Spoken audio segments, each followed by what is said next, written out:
Citoyennes, citoyens, bonjour et bienvenue dans Dernières Nouvelles des Étoiles. Cela fait quelques semaines qu'on n'a pas pris des nouvelles de l'exploration de la planète rouge sur la chaîne. La Lune a pris une place tellement importante dans le programme des agences qu'on oublie presque que c'est sur Mars que se joue en grande partie une des quêtes les plus importantes de l'humanité, trouver de la vie en dehors de la Terre.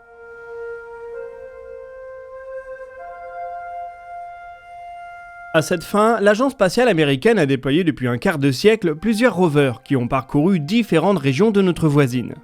Il en reste deux en activité, Curiosity et Perseverance, qui sont déployés respectivement au niveau des cratères Gale et Jezero. Perseverance a un peu éclipsé son grand frère depuis le début de sa mission, mais c'est pourtant Curiosity qui va nous intéresser aujourd'hui.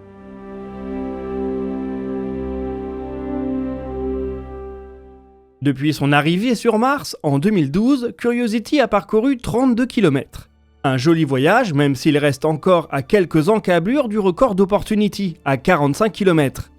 Curiosity a enchaîné les découvertes sur l'histoire de l'eau martienne, et a même détecté d'étranges émissions de méthane qui font encore parler d'elle en 2024. La découverte qui vient d'être communiquée par la NASA est cependant accidentelle.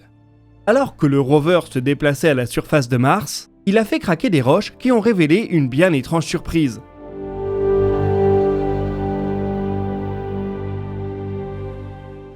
Depuis fin 2023, le rover se trouve dans une zone riche en sulfates. C'est celles d'acide sulfurique qui sont une clé pour comprendre comment Mars a progressivement perdu son eau et sa fertilité. Ces minéraux ont en effet très probablement été laissés en surface lorsque l'eau s'est évaporée. Les sulfates sont des composés du soufre, et c'est là que les choses deviennent intéressantes. En faisant craquer une roche le 30 mai, Curiosity a laissé apparaître un dépôt de soufre pur. Des cristaux jaunâtres qui n'avaient jamais été observés auparavant sur la planète rouge.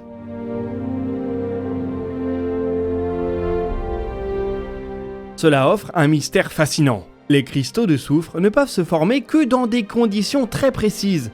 Sur Terre, on les trouve par exemple près des cheminées hydrothermales, au niveau de volcans sous-marins. Au niveau du cratère Gale, il n'y a pour le moment aucune hypothèse privilégiée pour expliquer leur présence. Malgré l'abondance de sulfate, personne ne s'attendait à trouver du soufre pur à cet endroit. Il va falloir comprendre les procédés chimiques qui ont permis son apparition, ce qui permettra alors de mieux comprendre l'histoire de la région.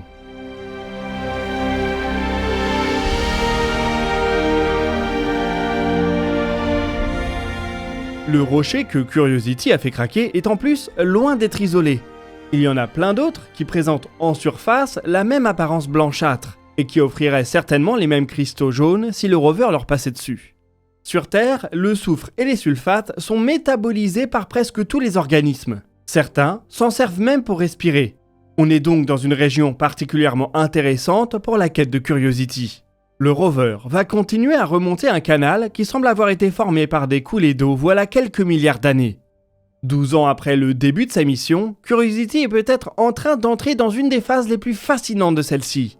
Il faudra attendre quelques semaines ou mois pour que les planétologues proposent des modèles capables d'expliquer sa nouvelle découverte accidentelle. On verra alors ce que ceux-ci nous disent des conditions et de l'habitabilité du cratère Gale lorsque l'eau y coulait à flot.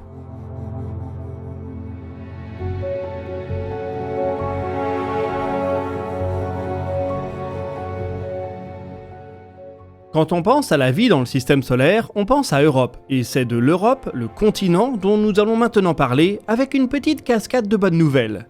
Pour commencer, on a appris ces derniers jours le démarrage de 2 nouvelles missions qui s'annoncent passionnantes. L'ESA, l'agence spatiale européenne, vient de présenter officiellement la mission Ramsès. Celle-ci va permettre de survoler l'astéroïde Apophis lorsqu'il frôlera la Terre en 2029. On entend souvent parler dans les médias d'astéroïdes qui frôlent la Terre, mais bien souvent ceux-ci passent à plusieurs centaines de milliers, voire millions de kilomètres de notre planète. Pour Apophis, le verbe frôler est plus approprié. Il va passer à seulement 32 000 km de la surface, à l'intérieur de la ceinture géostationnaire. Avec ses 375 mètres de diamètre, c'est en plus un beau bébé, qui représenterait un danger certain pour la Terre s'il entrait en collision avec elle. Ramsès peut donc être vu comme une mission de défense planétaire. La sonde réalisera un rendez-vous avec Apophis et l'accompagnera lors de son survol de notre planète. Ce sera l'occasion d'étudier la manière dont l'entrée dans un puits de gravité affecte un astéroïde. La mission doit être développée rapidement, en un peu moins de 4 ans, et possède donc une date limite qui ne peut pas être repoussée. Le décollage doit en effet avoir lieu dès avril 2028. C'est donc un excellent test pour voir si les agences spatiales sont capables de réagir dans un temps imparti en cas de danger pour la Terre. Il faudra prendre des décisions rapidement, concevoir des instruments à la fois simples à développer et efficaces, et peut-être accepter des sacrifices sur certaines capacités si des retards se font sentir. En plus de ce défi, c'est également l'occasion d'étudier un astéroïde sans avoir à faire un long voyage pour aller le trouver. C'est tout de même bien plus pratique quand c'est notre cible qui vient à nous, à condition bien entendu qu'elle ne s'approche pas de trop près.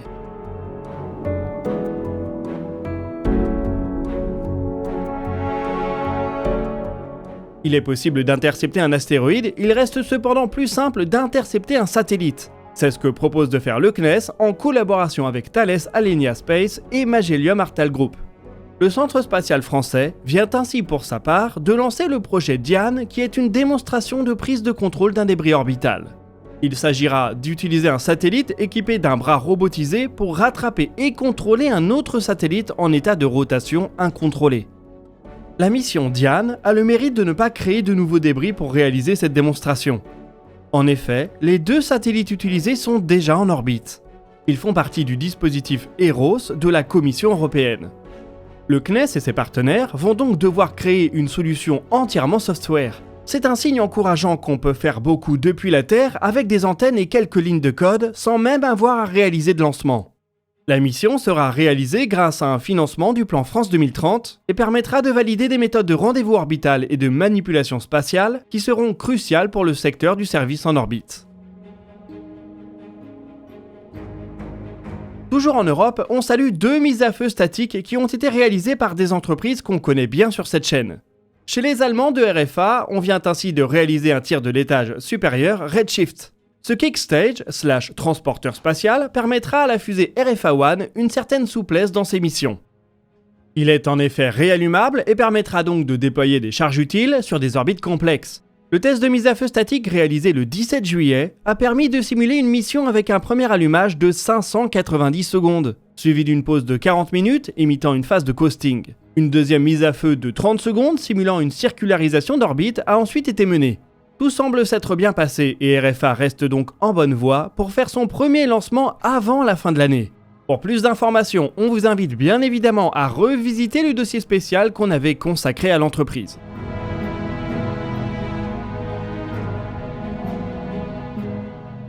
Chez les Français de Hyperspace, une mise à feu du moteur Terminator a également eu lieu à la mi-juillet. Terminator est un prototype à la même échelle que le premier étage du premier lanceur de l'entreprise. Il a produit ses premières flammes dans une mise à feu à basse pression d'une vingtaine de secondes. Pour Hyperspace, c'est un énorme jalon de franchi.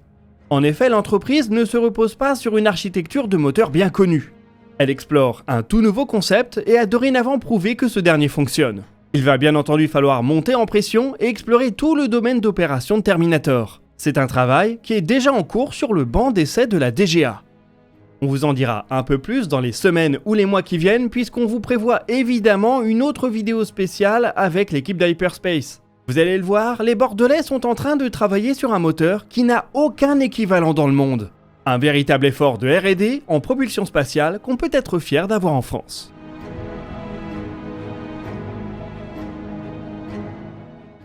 Allez, maintenant qu'on a évoqué David, parlons de Goliath, le géant américain qui domine toute l'industrie, SpaceX.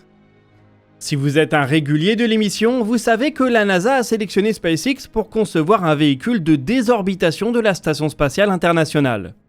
Il devrait guider la rentrée atmosphérique de l'ISS autour de 2030. Le 17 juillet, l'agence spatiale américaine et la célèbre entreprise ont donné un peu plus d'informations sur ce véhicule. Il prendra le nom d'USDV pour United States Deorbit Vehicle. C'est dans les grandes lignes un vaisseau Dragon avec un module de service beaucoup plus grand et une palanquée de moteur Draco en bonus. Le vaisseau en aura 46 en tout, 16 pour le contrôle d'attitude et 30 pour la poussée de désorbitation. On imagine que ces derniers sont réunis dans l'anneau de moteur qu'on aperçoit sur cette illustration. Grâce à son immense module de service, ce vaisseau embarquera 6 fois plus d'ergol qu'un vaisseau Dragon classique. Il fera 30 tonnes en tout, ce qui signifie qu'il ne pourra pas décoller sur Falcon 9. Le lanceur logique serait une Falcon Heavy, mais c'est la NASA qui décidera du lanceur 3 ans avant le décollage. Bien entendu, on peut se demander si ce vaisseau, une fois développé, pourrait avoir une autre utilité. Avec une telle capacité de propulsion, il pourrait éventuellement se trouver un marché de niche, par exemple pour rehausser les orbites des nouvelles stations commerciales. SpaceX n'a pour le moment pas communiqué dans cette direction, et il va de toute manière falloir attendre quelques années avant que Dragon USDV soit opérationnel.